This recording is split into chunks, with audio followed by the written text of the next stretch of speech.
Euclid जी ज्यामिति के बारे में क्या क्या परिचय दिए थे, उन्हीं के आधारित कुछ प्रश्न यहाँ पर दिए गए हैं। यूक्लिड जी ने जो जिन बिंदुओं के बारे में बताया था, तो उनको हम इस प्रश्नावली में पढ़ेंगे। उनकी क्या अभिग्रहित थी, उनकी क्या अवधारणाएं थी, इनको हम इनमें समझेंगे। प्रश्नावली के प्रश्नों में कह रहा है कि निम्नलिखित कथनों में से कौन से कथन सत्य है और कौन से कथन असत्य है, इस उत्तर की जांच कीजिए और इसका कारण बताइए। ठीक है, तो इनको हम समझेंगे। तो जैसे कि देखिए यहाँ पर दिया गया है, सत्य और असत्य बताना है और कारण को भी बताना है। यहाँ पर कौन से कारण है, तो पहला प्रश्न कह रहा है कि एक बिंदु से होकर केवल एक ही रेखा खींची जा सकती है। तो एक बिंदु से अनेक रेखा, अनंत रेखाएं खींच सकते हैं। तो इसका कारण क्या है, तो देखिए कारण ही है कि अगर यहाँ पर देखो एक बिंदु दे दिया P, तो ये तो कोई फिक्स नहीं है कि केवल हम ऐसे ही रेखा खींचेंगे। ऐसा भी हो सकता है कि हम रेखा ऐसे खींच दें, ऐसा भी हो सकता है कि रेखा आप ऐसे खींच दें, ऐसे भी रेखा खींच सकते हैं, ऐसे भी रेखा, यानी बहुत सारी रेखाएं आप एक ही बिंदु से खींच सकते हैं। इसमें कोई ऐसी कोई यानी बात नहीं है। तो इससे ये साबित होता है एक बिंदु से अनेक रेखा खींची जा सकती है, अनियमित रूप से खींची जा सकती है। ठीक है, तो कह देंगे कि यह जो पहला प्रश्न है आप यहाँ नोट करेंगे असत्य है। ठीक है, यह कथन असत्य है, इसको आप क्रॉस कर देंगे। अब देखिए दूसरे प्रश्न में क्या कहा है। दूसरा प्रश्न कह रहा है कि दो भिन्न भिन्न बिंदुओं से होकर जाने वाली असंख्य रेखाएं होती है। तो अगर दो भिन्न बिंदु दिया गया है, मान लो एक बिंदु यहाँ है P और एक बिंदु यहाँ है Q, ठीक है, तो इनसे ऐसा एक रेखा खींचो जो इनसे होकर जाए, दोनों बिंदुओं से होकर जानी चाहिए। तो देखो हमने एक रेखा खींचा, इन दोनों बिंदु से तो होकर गया, लेकिन इसके सिवा और भी कोई रेखा हम खींच सकते हैं जो इन बिंदु से होकर जाए। तो अगर थोड़ा सा तिरछा करोगे ना तो ऐसे चला जाएगा, इसको टच नहीं किया, ठीक है, या इसको टच कराना चाहेंगे तो ऐसे हो जाएगा, तो इसको नहीं टच किया। मतलब देखो बहुत सारी रेखा खींचोगे तो केवल एक बिंदु से खींच सकते हो, और अगर दो बिंदु से केवल हम एक ही रेखा खींच सकते हैं। ठीक है, तो यहाँ पर कह रहा है कि दो भिन्न बिंदुओं से होकर जाने वाली असंख्य रेखाएं हैं। नहीं, ये गलत है। दो भिन्न बिंदुओं से होकर केवल एक रेखा खींच सकते हैं। ठीक है, तो यहाँ पर कथन एक गलत हो जाएगा, असत्य है, और इसका कारण आपके सामने दिख रहा है। ठीक है, ये असत्य हो गया। अब देखो तीसरा प्रश्न क्या कहता है। तो तीसरा प्रश्न का कहना है कि एक शांत रेखा हो तो उसे अनिश्चित रूप से दोनों तरफ बढ़ाई जा सकती है। तो यूक्लिड ने अपने अभिग्रहित में बताया था कि अगर कोई एक शांत रेखा हो, ऐसे मान लो यहाँ टूटा हुआ भाग है, तो हमको ज़रूरत पड़े तो हम इसको इधर इस साइड में बढ़ा सकते हैं या इधर भी बढ़ा सकते हैं। कितना लॉन्ग आप बढ़ाएंगे इसकी कोई सीमा नहीं है, अनंत रूप से असंख्य बढ़ा सकते हैं। कह रहा है कि अनिश्चित रूप से, निश्चित नहीं है कि 5 मीटर ही बढ़ाना है, आपको जितनी ज़रूरत है उतना लॉन्ग इसको कर सकते हैं। ठीक है, तो यह कथन सत्य है, यह सत्य है।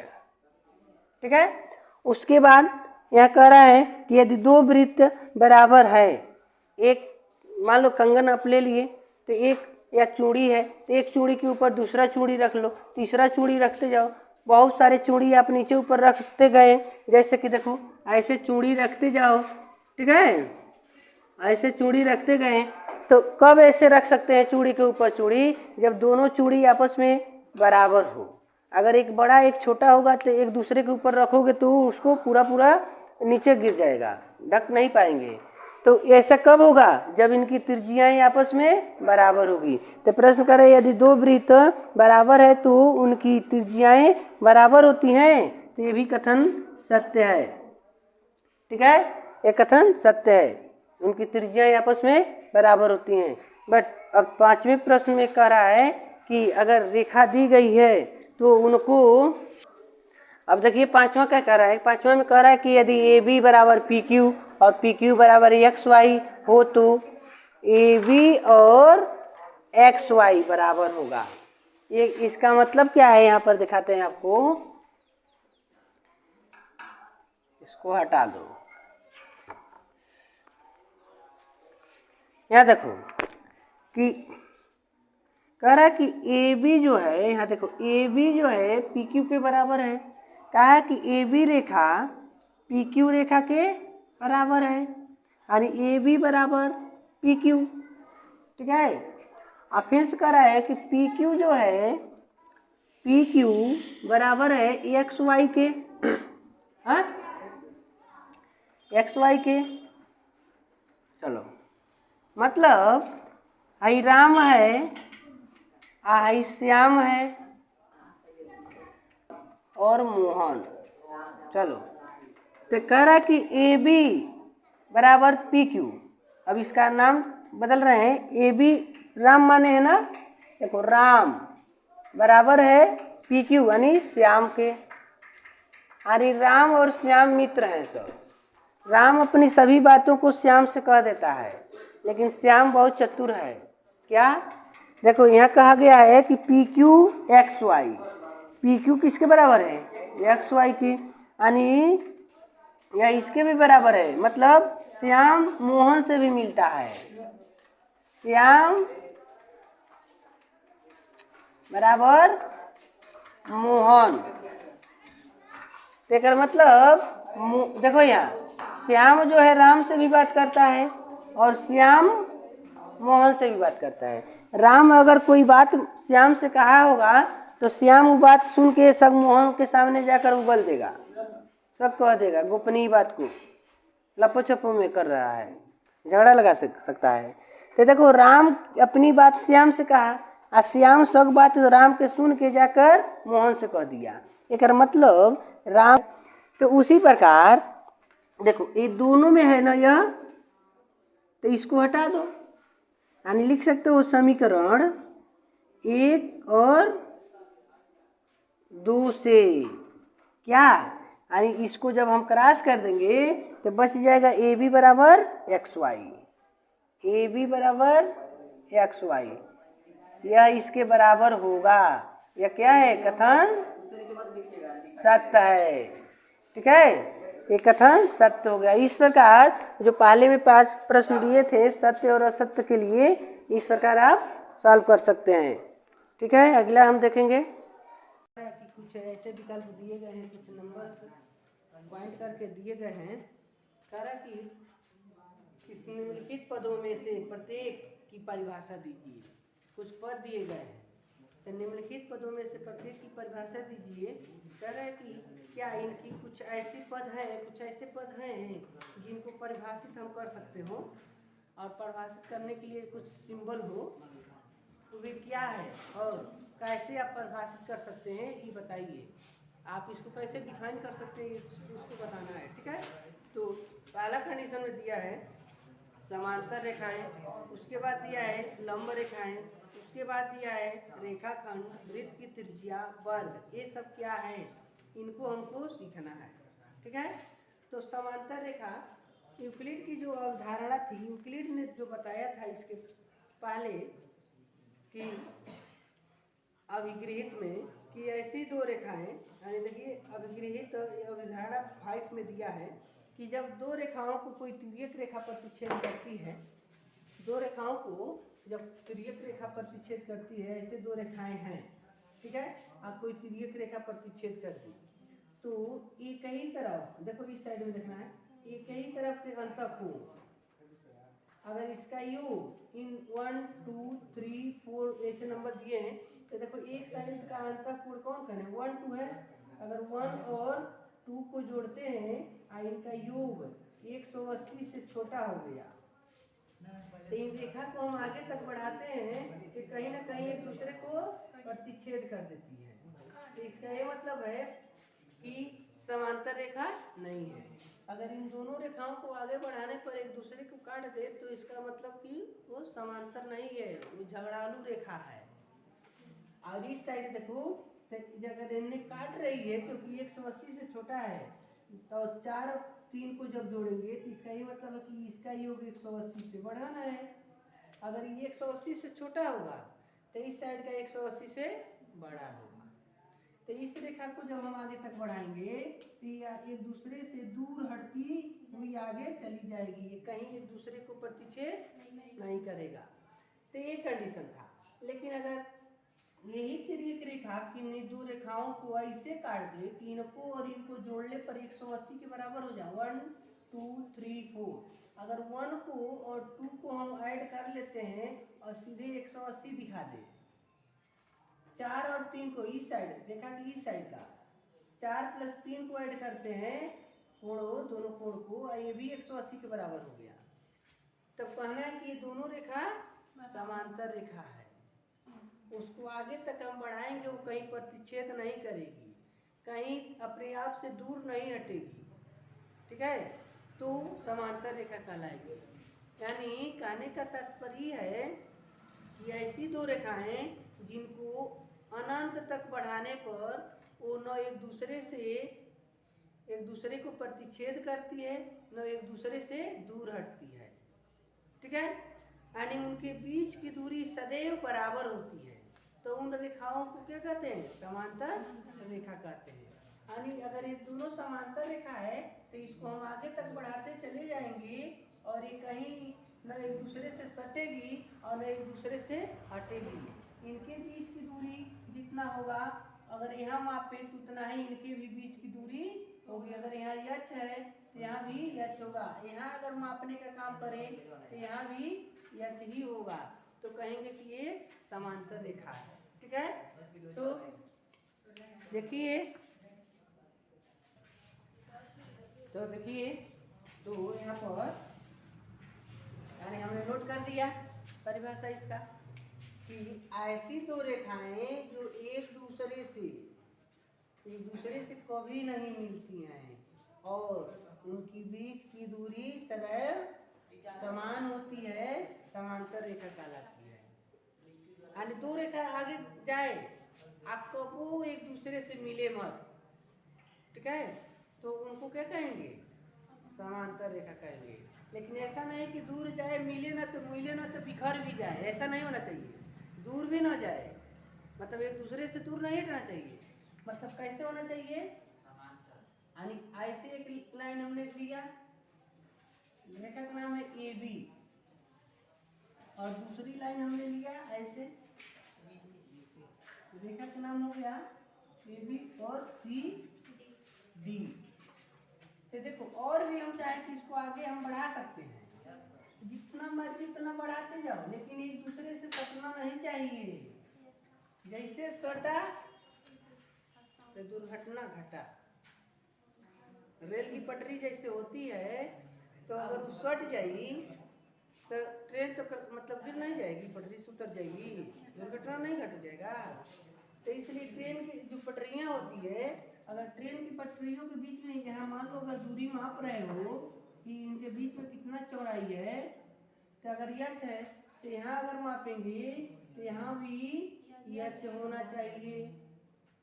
तब क्या कहेंगे कि यह दोनों रेखा है समांतर है। लेकिन कहा है कि इसको कैसे मतलब डिनोट कर सकते हैं, कोई पद होता है क्या? तो देखो पैरेलल, इसको इंग्लिश में कहते हैं पैरेलल लाइन, ठीक है। तो पैरेलल को दर्शाने के लिए क्या किया जाता है? दो चिन्ह खींचेगा। देखो एक रेखा है ए बी और दूसरा रेखा है सी डी। तो ए बी और सी डी के बीच में अगर दो लाइन खींच देगा तो इसका ये मतलब हो जाएगा कि दोनों क्या है? समांतर रेखा है, ठीक है। अतः कह सकते हो ए बी तथा सी डी समांतर रेखा है। या ऐसे लिखो, आने तो खाली ऐसे ही लिख दोगे तब भी हो जाएगा कि ये समांतर रेखा है, ठीक है। इसके बाद दूसरा हम लोग कहा गया है कि लंब रेखा। लंब रेखा क्या है? देखिए अब दूसरा है लंब रेखा। तो लंब रेखा का क्या कंडीशन होती है? अगर छत से आप कूद जाते हैं और आप न गिरते, ऐसे गिरते नहीं है, सीधे परपेंडिकुलर ऐसे कूदते हो और शक्तिमान जी खान ऐसे खड़े हो जाते, हनुमान जी खान खड़े हो जाते। तेकर मतलब पृथ्वी से तू 90 अंश से कोण बना दिया। तेकर मतलब मानल जाए कि परपेंडिकुलर हो, ठीक है।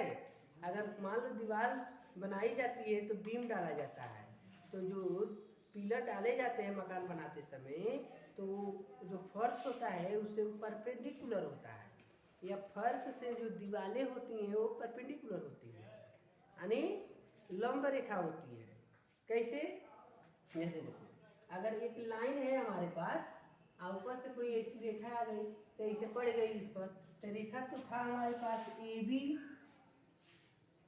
इस पर एक रेखा पी क्यू आ गया, यानी यह आकर ए बी को पी पर मिल गया। तो यहाँ देखो, यहाँ पर कितने ऐसे कोण बन गया, तो यही साइड 90 बनी है।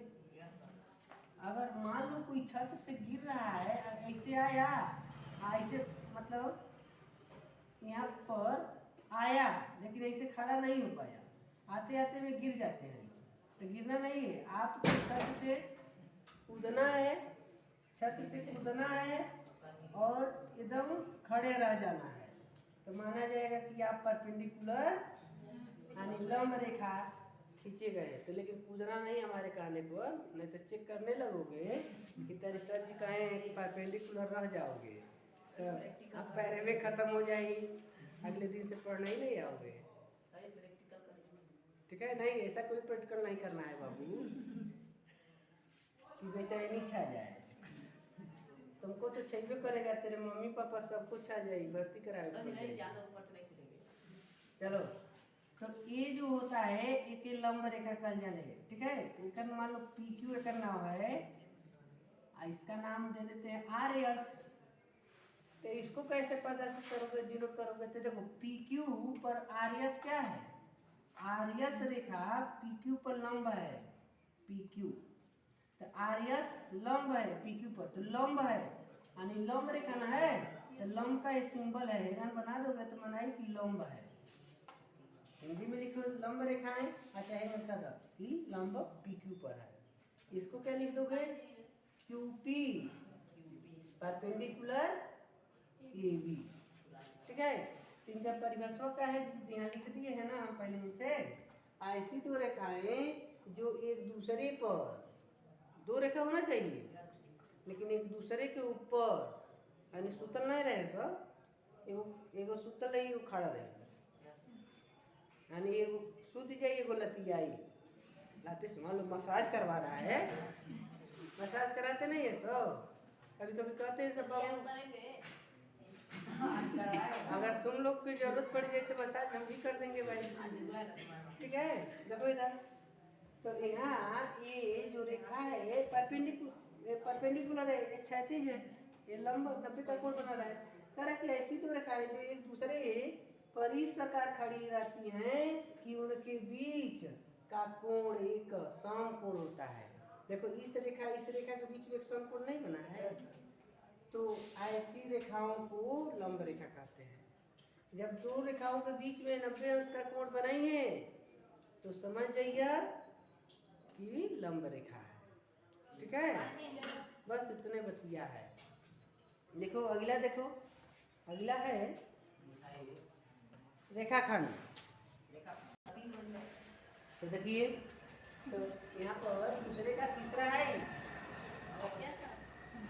तो रेखाखंड। कह रहा कि रेखाखंड क्या है, तो रेखाखंड के लिए हमने तो नोट कर दिया, परिभाषा उसका क्या है। कह रहा है कि जिन रेखा के दो अंत बिंदु होते हैं उसे रेखाखंड कहते हैं। मतलब एक बहुत बड़ा से रस्सी ले लो और रस्सी को क्या करो, एक किनारे से काट दो, एक किनारे से काट दो, ठीक है। तो कटा हुआ भाग, एक बड़े से रस्सी से कटा हुआ भाग हमने ले लिया, या मान लो ये वायर है, देखो वायर है ना, यहाँ इस माइक का जो वायर है इसको बहुत बड़ा है, तो यहाँ से काट दो और यहाँ से काट दो, ठीक है। दोनों भाग ही कट जाएगा, यहाँ से और यहाँ से काट दो, यहाँ से काट दो, तो ये कटा हुआ भाग ले लो तो यही रेखाखंड हो जाएगी, ठीक है। तार का एक खंडित भाग हो जाएगा, खंड का मतलब टूटा हुआ, ठीक है। तो कह रहा है कि जिस रेखा के दो अंत बिंदु होते हैं उसे रेखाखंड। तो जैसे कि मान लो एक बहुत बड़ा, ऐसे बहुत बड़ा, देखो तीर लगा देने का मतलब है ये टूटा हुआ नहीं है, ये बढ़ता जा रहा है, बढ़ता जा रहा है। लेकिन इसमें यहाँ से काट दो और यहाँ से काट दो, ए और बी, ए और बी ले लिए ना, इतना हटा दो भाई, काट लिए हम जरूरत पर। अब ए बी जो है ए रेखाखंड है, क्योंकि ये यहाँ से टूट गया। अब अगर यहाँ कुछ जोड़ोगे तो गांठ पड़ जाएगी, रस्सी में कुछ जोड़ रहे हो यहाँ से गांठ हो जाएगी, यहाँ भी गांठ हो जाएगी। तो इसलिए ये रेखाखंड है। जिस रेखा का दो अंत बिंदु होता है उसे रेखाखंड कहते हैं। ठीक है, इससे भी बड़ी रेखाखंड और भी ले सकते हो। यहाँ देखो इनकी अंत बिंदु पी क्यू है, ऐसे हो सकता है। लेकिन आप बहुत अच्छा यही रहेगा कि कोई ऐसे देखो तीर नुमा वाला है हमारे पास, इसमें से जो दो यहाँ टुकड़ा ले लिए, यस टी क्या हो गया, रेखा खंड हो गया। तो ये सब रेखाखंड होते हैं। अगला आता है वृत्त की त्रिज्या। वृत्त की त्रिज्या क्या कहलाती है, देखिए वृत्त की त्रिज्या, देखिए भाई वृत्त की त्रिज्या क्या है।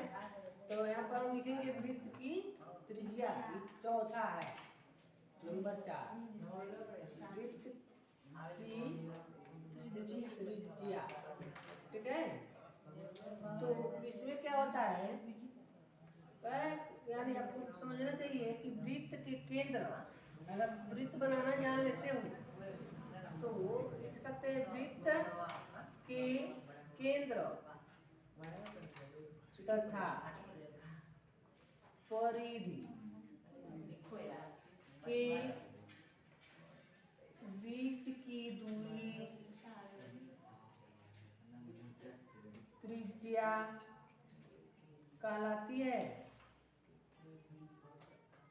ठीक है, जिसे आर से प्रदर्शित करते हैं, जिसे आर से प्रदर्शित किया जाता है, प्रदर्शित करते हैं। ठीक है, अब देखो कहाँ पर दिखाएंगे हम।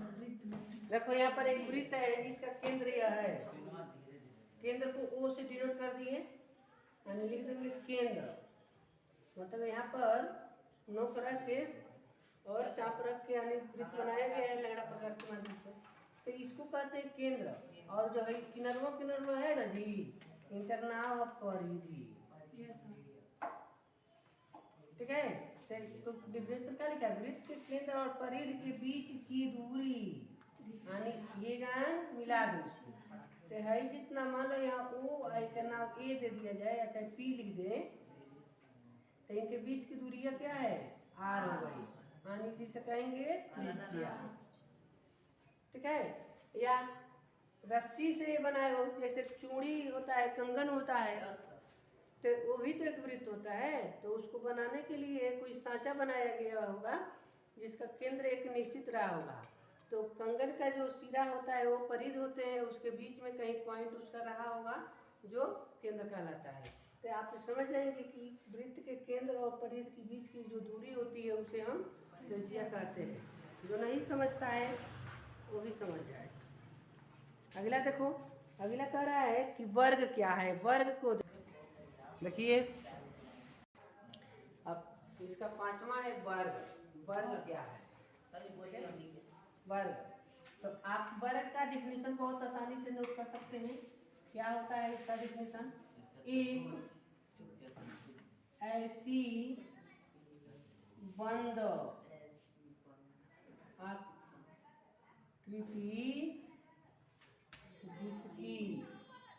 आकृति जिसकी प्रत्येक भुजा,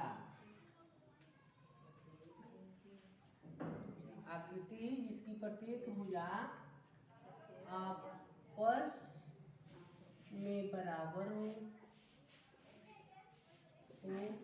तथा